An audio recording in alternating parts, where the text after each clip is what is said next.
ರಾಜ್ಯವನ್ನ ಮುಸಲ್ಮರಿಗೆ ಮಾರಿಬಿಡೋದು ಒಳ್ಳೆಯದು. ಹಾವೇರಿ ಜಿಲ್ಲೆಯಲ್ಲಿ ಸ್ವಾತಿ ಎನ್ನುವ ಯುವತಿಯ ಲವ್ ಜಿಹಾದ್ ಮೂಲಕ ಕೊಲೆಯಾಗಿದೆ ಎಂದು ಮಾಜಿ ಡಿಸಿಎಂ ಕೆಎಸ್ ಈಶ್ವರಪ್ಪ ಆಕ್ರೋಶ ಹೊರಹಾಕಿದರು.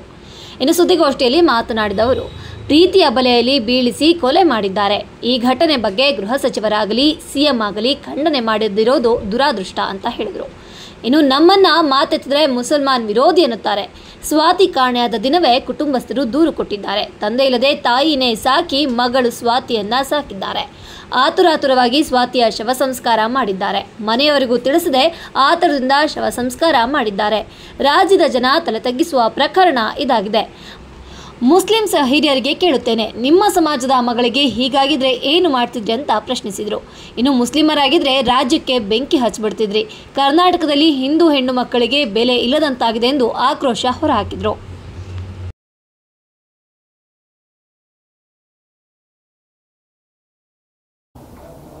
ಮುಸಲ್ಮಾನರಿಗೆ ಮಾರ್ಬಿಡೋದು ಒಳ್ಳೆಯದು ಅಂತ ನನಗನ್ಸುತ್ತೆ. ಇವ್ರ ನಡವಳಿಕೆ ಪೂರ ಕಾಂಗ್ರೆಸ್ಸಿನ ನಡವಳಿಕೆ ಯಾರಿಗೂ ನೆಮ್ಮದಿ ತರ್ತಾ ಇಲ್ಲ.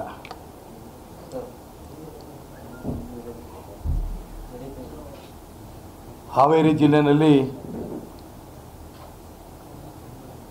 ಸ್ವಾತಿ ಎನ್ನಂಥ ಯುವತಿಯ ಲವ್ ಜಿಹಾದೆ ಮುಖಾಂತರ ಬಲೆಯಲ್ಲಿ ಬೀಳಿಸ್ಕೊಂಡು ಕಾರಲ್ಲಿ ಕರ್ಕೊಂಡು ಹೋಗ್ತಾ ಕುತ್ತಿಗೆಗೆ ಬಟ್ಟೆ ಬಿಗಿದು ಕೊಲೆ ಮಾಡಿ ನದಿಗೆ ಬಿಸಾಕಿ ಹೋಗ್ತಾರೆ ಅನ್ನೋದು ಇನ್ನು ರಾಕ್ಷಸಿ ಪ್ರವೃತ್ತಿ ಕರ್ನಾಟಕ ರಾಜ್ಯ ನಡೀತಾ ಇರೋದನ್ನು ರಾಜ್ಯದ ಮುಖ್ಯಮಂತ್ರಿಗಳಾಗಲಿ ಗೃಹ ಮಂತ್ರಿಗಳಾಗಲಿ ಇವತ್ತಿನ ತನಕ ಕೂಡ ಖಂಡನೆ ಮಾಡದೇ ಇರೋದು ಇದಕ್ಕೂ ತುಂಬ ದುರಾದೃಷ್ಟ.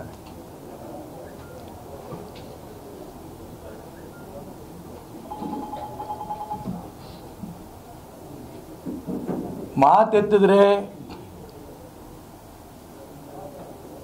ನೀವು ಮುಸಲ್ಮಾನ್ ವಿರೋಧಿ ಅಂತಾರೆ. ಆ ಸ್ವಾತಿ ನಿಮ್ಮ ಮಗಳೇ ಆಗಿದ್ದಿದ್ರೆ ಏನು ಮಾಡ್ತಿದ್ರೆ ಮುಖ್ಯಮಂತ್ರಿಗಳು ಮತ್ತು ಗೃಹ ಮಂತ್ರಿಗಳು ಕೇಳೋಕ್ಕೆ ಇಷ್ಟಪಡ್ತೇನೆ. ಮತ್ತು ಎಷ್ಟರ ಮಟ್ಟಿಗೆ ಅಂತಂದರೆ, ಸ್ವಾತಿ ಯಾವತ್ತು ಮಾಸೂರಿಂದ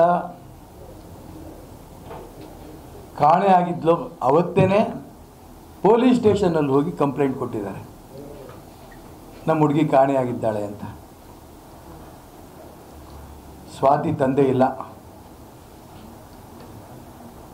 ತಾಯಿನೇ ಸಾಕಿ ಬೆಳೆಸಿದಂಥ ಆ ತಾಯಿ ಪರಿಸ್ಥಿತಿನ ಮುಖ್ಯಮಂತ್ರಿಗಳಾಗಲಿ ಗೃಹ ಮಂತ್ರಿಗಳಾಗಲಿ ನಿಮ್ಗೆ ಆ ಸ್ಥಿತಿ ಬಂದಿದ್ರೆ ನೀವೇನು ಮಾಡ್ತಿದ್ರಿ? ಇವರೇನು ಹುಡುಕ್ ತೆಗೆದಿದ್ದಲ್ಲ. ಆ ನಂತರ ನದಿನಲ್ಲಿ, ತುಂಗಭದ್ರಾ ನದಿನಲ್ಲಿ ಆ ಸ್ವಾತಿಯ ಶವ ಮೇಲೆ ಬರುತ್ತೆ.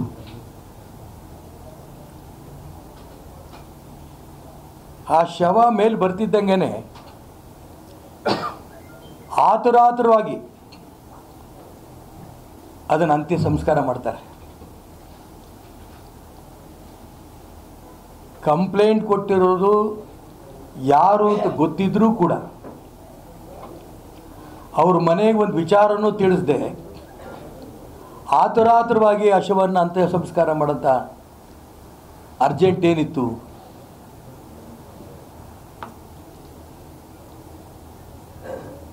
ಇದು ಇಡೀ ಕರ್ನಾಟಕ ರಾಜ್ಯದ ಜನ ತಲೆ ತಗ್ಸಂಥ ಒಂದು ವಿಚಾರ. ನಾನು ಮುಖ್ಯಮಂತ್ರಿ ಗೃಹ ಮಂತ್ರಿ ಅಷ್ಟಕ್ಕೆ ಕೇಳೋಕ್ಕೆ ಇಷ್ಟಪಡಲ್ಲ. ನಾನು ಮುಸಲ್ಮಾನ್ ಹಿರಿಯರಿಗೆ ಕೇಳೋಕ್ಕೆ ಇಷ್ಟಪಡ್ತೇನೆ.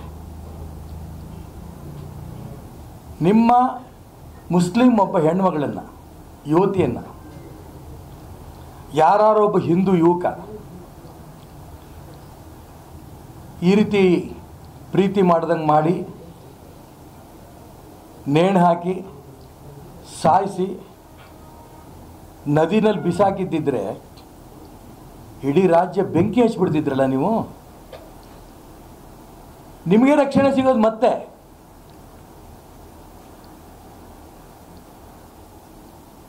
ಕರ್ನಾಟಕ ರಾಜ್ಯದಲ್ಲಿರುವಂಥ ಹಿಂದೂ ಹೆಣ್ಮಕ್ಳು ಅಂದ ತಕ್ಷಣ ಬೆಲೆನೇ ಇಲ್ದಂಗೆ ಆಗೋಗಿದೆ.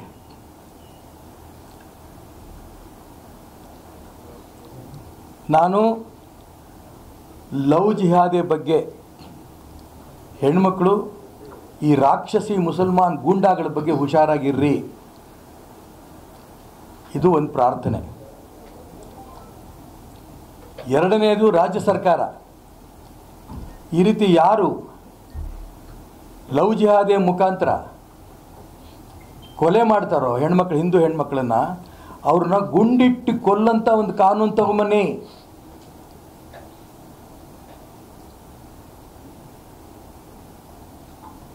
ಹೊಟ್ಟೆ ಉರಿಯುತ್ತೆ ವಿಚಾರ ಎಲ್ಲ ಕೇಳಿದಂಥ ಸಂದರ್ಭದಲ್ಲಿ.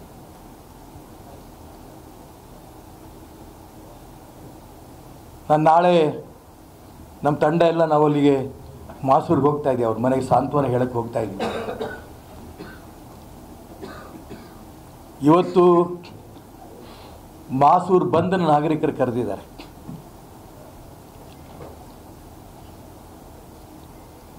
ಇವನು ಯಾವನು ಅರೆಸ್ಟ್ ಮಾಡಿದ್ದಾರೆ, ಒಂದು 4 ದಿನ ಪೊಲೀಸ್ ಸ್ಟೇಷನ್ನು, ಒಂದು 4 ದಿನ ಜೈಲು, ಆಮೇಲೆ ಬೈಲು, ಮತ್ತು ಇನ್ನೊಬ್ಬಳ ಹತ್ರ ಹೋಗ್ತಾನೆ ಅವನು. ಇಷ್ಟೇ ತಾನೇ? ಹಿಂದೂ ಯುವತಿಯರಿಗೆ ಏನು ಬೇಕಾದ್ರೂ ಮಾಡ್ಬೋದಲ್ಲ.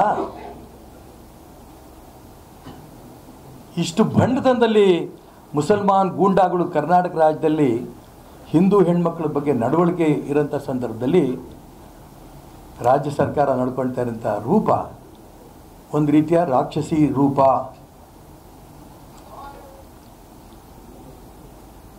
ನಿಮ್ಗಿದೇ ಆನಂದ ಅಂದರೆ ಮಾಡಿಬಿಡಿ, ಅದಕ್ಕೋಸ್ಕರ ಮುಸಲ್ಮಾನರಿಗೆ ಕರ್ನಾಟಕ ರಾಜ್ಯವನ್ನು ಮಾಡಿಬಿಡಿ. ಮತ್ತು ಅವ್ರಿಗೆ ಅನುಕೂಲ ಆಗೋಂಥ ಬಜೆಟ್ ವಿವರಕ್ಕೆ ಹೋಗಲ್ಲ ನಾನು. 16 ಪಾಯಿಂಟು, ಸಾವಿರಾರು ಕೋಟಿ ಅವರಿಗೆ.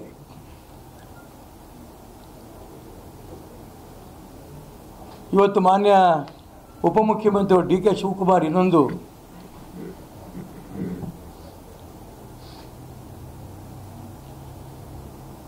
ಭಗವದ್ಗೀತೆ ರೂಪದಲ್ಲಿ ಒಂದು ಪದ ಹೇಳಿದ್ದಾರೆ. ಕುವೆಂಪುರವರ ನಾಡಗೀತೆಯನ್ನು ವಿಜೇಂದ್ರ ಮತ್ತೊಮ್ಮೆ ಓದಲಿ.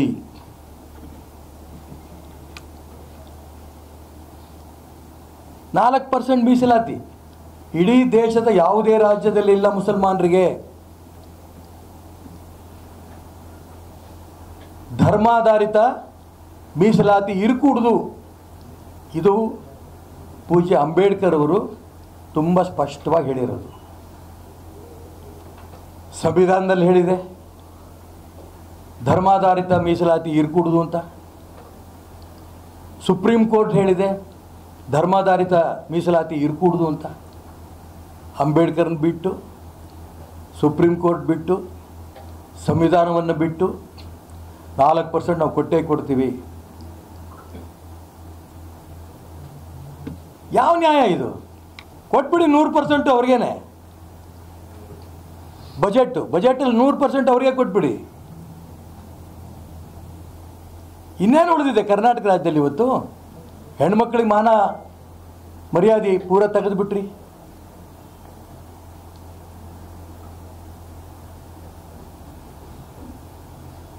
ಮೀಸಲಾತಿ ಅವ್ರಿಗೆ ಕೊಡ್ತೀನಿ ಅಂತ ಹೇಳ್ತೀರಿ. ಇದು ಮುಸಲ್ಮಾನ್ ಗೂಂಡಾಗಳಿಗೆ ಸ್ವತಃ ಕಾಂಗ್ರೆಸ್ಸಿನ ಸರ್ಕಾರ ಒಂದು ರೀತಿ ಉತ್ತೇಜನ. ನೀವು ಮಾಡಿ, ನಾವು ನಿಮ್ಮ ಜೊತೆಗಿದ್ದೇವೆ, ಕಾಂಗ್ರೆಸ್ ಸರ್ಕಾರ ನಿಮ್ಮ ಜೊತೆ ನಾವಿದ್ದೇವೆ, ನೀವೇನು ಬೇಕಾದ್ರೂ ಮಾಡ್ಕೊಂಡೋಗಿ, ಮೀಸಲಾತಿ ಕೊಡ್ತೇವೆ, ನೀವು ಹಿಂದೂ ಹೆಣ್ಮಕ್ಳ ಜೊತೆ ಹೇಗೆ ಬೇಕಾದ್ರೂ ನಡ್ಕೊಳ್ಳಿ. ದೇಶದ ಮುಂದೆ ಕರ್ನಾಟಕ ರಾಜ್ಯವನ್ನು ಬೆತ್ತಲೆ ಮಾಡಿಬಿಟ್ರು ರಾಜ್ಯದ ಕಾಂಗ್ರೆಸ್ ಸರ್ಕಾರದವರು. ಸೋನಿಯಾ ಗಾಂಧಿಗೆ, ರಾಹುಲ್ ಗಾಂಧಿಗೆ ಸಂತೃಪ್ತಿ ಪಡಿಸೋದಕ್ಕೋಸ್ಕರ ಮಾಡ್ತಾರಂತ ಕುತಂತ್ರ ರಾಜಕಾರಣ.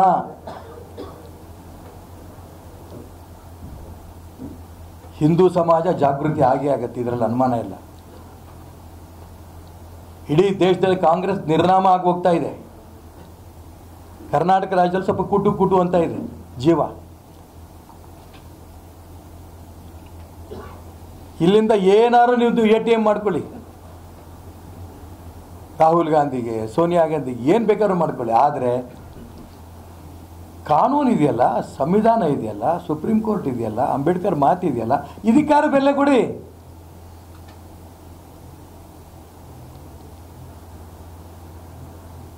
ತುಂಬ ಸ್ಪಷ್ಟವಾಗಿ ಹೇಳ್ತೀನಿ, ರಾಜ್ಯದ ಮುಖ್ಯಮಂತ್ರಿಗಳು, ಗೃಹ ಮಂತ್ರಿಗಳು, ಉಪಮುಖ್ಯಮಂತ್ರಿಗಳು ಹಿಂದೂ ಸಮಾಜದಲ್ಲಂಥ ಹೆಣ್ಮಕ್ಳ ಬಗ್ಗೆ ನೀವು ತಗೊಳ್ತೀರಂಥ ನಿರ್ಧಾರ ಇದು ನೇರವಾಗಿ ಮುಸಲ್ಮಾನರಿಗೆ ಸಂಪೂರ್ಣ ಸ್ವಾತಂತ್ರ್ಯ, ನೀವೇನು ಬೇಕಾದ್ರೂ ಮಾಡಿ ಅನ್ನೋಂಥ ಸ್ವಾತಂತ್ರ್ಯವನ್ನು ನೀವು ಕೊಡ್ತಾ ಇದ್ದೀರಾ. ಮೈಸೂರು ಉದಯಗಿರಿಲಿ ಏನಾಯಿತು? DYSP ಕಾರ್ಗೇನೆ ಸಿಕ್ಕಾಪಟ್ಟೆ ಕಲ್ಲು ಹೊಡಿತಾರೆ. ಎಷ್ಟು ಜನಕ್ಕೆ ಅರೆಸ್ಟ್ ಮಾಡಿರ್ಬೋದು? ಉತ್ತರ ಕೊಡ್ತಾರೆ, ನಾವು ಇಷ್ಟು ಜನಕ್ಕೆ ಅರೆಸ್ಟ್ ಮಾಡಿದ್ದೀವಿ, ಬೇಲ್ ತಗೊಂಡು ಹೊರಗೆ ಬರ್ತಾರೆ. ಇದೇ ಪರಿಸ್ಥಿತಿ ಮುಖ್ಯಮಂತ್ರಿಗಳಿಗೆ, ಸಚಿವ ಸಂಪುಟದ ಸಚಿವರಿಗೆ ಇವತ್ತಿಲ್ಲ ನಾಳೆ ಜನ ಬೀದಿನಲ್ಲೇ ಅಟ್ಟಿಸ್ಕೊಂಡು ಹೊಡೆಯುವಂಥ ಸ್ಥಿತಿ ಬರುತ್ತೆ.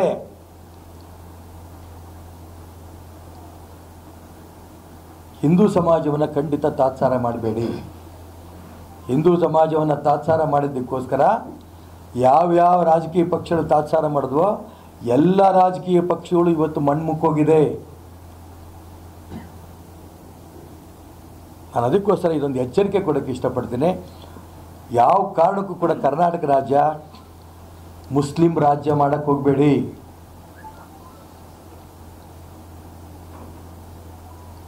ಕುವೆಂಪು ಹೆಸರು ದುರ್ಬಳಕೆ ಮಾಡ್ಕೋತಿದ್ದಾರೆ. ನಾಡಗೀತೆ ಮತ್ತೊಂದು ಸರಿ ಓದಿ, ನೀವು ಸಂವಿಧಾನ ಓದ್ರಿ, ಸುಪ್ರೀಂ ಕೋರ್ಟ್ ಜಡ್ಮೆಂಟ್ ಓದ್ರಿ, DK ಶಿವಕುಮಾರ್ ಅವರೇ, ಅಂಬೇಡ್ಕರ್ ಏನು ಹೇಳಿದ್ರು ಅದನ್ನು ಓದ್ರಿ. BJP ಅಧ್ಯಕ್ಷರಿಗೆ ಒಂದು ಮಾತು ಇದೆ, ಉಪಮುಖ್ಯಮಂತ್ರಿಗಳಾಗಿದ್ದೀವಿ ಅಂತ ಅಂದ್ಕೊಂಡು ಪತ್ರಿಕೆ TV-ನಲ್ಲಿ ಬಂದ್ಬಿಡುತ್ತೆ ಅಂತ ಹೇಳ್ಕೊಂಡು ನಾಡಗೀತೆ ಓದಿ ಅಂತ ನೀವು ಹೇಳ್ಬಿಡ್ತಿದ್ದೀರಲ್ಲ. ಓದಿ, ನೀವು ಸಂವಿಧಾನ ಓದಿ. ಯಾವ ಸಂವಿಧಾನದಲ್ಲಿ ಎಲ್ಲಿ ಮುಸಲ್ಮಾನರಿಗೆ ಮೀಸಲಾತಿ ಕೊಡ್ಕೂಡ್ದು, ಧಾರ್ಮಿಕ ಮೀಸಲಾತಿ ನಮ್ಮ ದೇಶದಲ್ಲಿ ಇಲ್ಲ. ಸುಪ್ರೀಂ ಕೋರ್ಟ್ ಜಡ್ಮೆಂಟ್ ಓದ್ರಿ.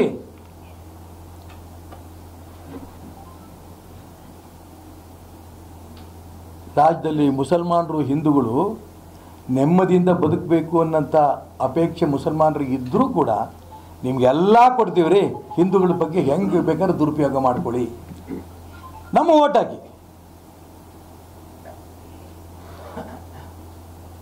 ಇಷ್ಟರ ಮಟ್ಟಿಗೆ ರಾಜ್ಯದ ಮತದಾರನ ದುರ್ಬಳಕೆ ಮಾಡಿಕೊಡ್ತಿದ್ದಾರಲ್ಲ, ಇದನ್ನು ನಾನು ಉಗ್ರವಾಗಿ ಖಂಡನೆ ಮಾಡ್ತೇನೆ. ಇದು ಕಾಂಗ್ರೆಸ್ಸಿನ, ಕರ್ನಾಟಕ ರಾಜ್ಯದಲ್ಲಿ ಕಾಂಗ್ರೆಸ್ಸಿನ ಕೊನೆಯ ಇದೊಂದು ಸರ್ಕಾರ. ಮತ್ತೊಮ್ಮೆ ಯಾವುದೇ ಕಾರಣಕ್ಕೂ ಹಿಂದೂ ಸಮಾಜ ಹೇಳುತ್ತೆ, ಮತ್ತೊಮ್ಮೆ ಕಾಂಗ್ರೆಸ್ ಸರ್ಕಾರ ಕರ್ನಾಟಕ ರಾಜ್ಯದಲ್ಲಿ ಬರೋದಕ್ಕೆ ಬಿಡಲ್ಲ. ಜನನೇ ತೀರ್ಮಾನ ಮಾಡ್ತಾರೆ. ನಾನು ಅದಕ್ಕೋಸ್ಕರ ಹೇಳಕ್ಕೆ ಇಷ್ಟಪಡ್ತೀನಿ, ಇದನ್ನು ಯಾವುದೇ ಕಾರಣಕ್ಕೂ ಕರ್ನಾಟಕ ರಾಜ್ಯದ ಹಿಂದೂಗಳ ತಾಳ್ಮೆ ಪರೀಕ್ಷೆ ಮಾಡಬೇಡಿ. ಇಷ್ಟು ಮಾತ್ರ ಎಚ್ಚರಿಕೆ ಕೊಡ್ತೇನೆ. ಮತ್ತೊಮ್ಮೆ ಹೇಳಕ್ಕೆ ಇಷ್ಟಪಡ್ತೇನೆ, ಮುಸ್ಲಿಂ ರಾಜ್ಯವನ್ನು ಕರ್ನಾಟಕ ರಾಜ್ಯವನ್ನು ಮಾಡೋದಕ್ಕೆ BJPಯ ಎಲ್ಲ ಪ್ರಮುಖರು ಹೇಳಿಕೆಗಳು ಕೊಟ್ಟಿದ್ದಾರೆ, ಎಲ್ಲ ಹಿಂದೂ ಸಂಘಟನೆಗಳು ಹೇಳಿಕೆ ಕೊಟ್ಟಿದ್ದಾರೆ. ನಾನು ಅದಕ್ಕೋಸ್ಕರ ಹೇಳ್ತೀನಿ, ಹಿಂದೂಗಳ ತಾಳ್ಮೆ ಪರೀಕ್ಷೆ ಮಾಡಬೇಡಿ. ಮುಸ್ಲಿಂ ರಾಜ್ಯವನ್ನು ಮಾಡೋದಕ್ಕೆ ನೀವು ಹೊರಟಿದ್ದೀರಿ, ಇದನ್ನು ಯಾವುದೇ ಕಾರಣಕ್ಕೂ ಹಿಂದೂ ಸಮಾಜ ಸಹಿಸಲ್ಲ. ಈ ಎಚ್ಚರಿಕೆ ಕೊಡೋಕ್ಕೆ ಇಷ್ಟಪಡ್ತೀನಿ.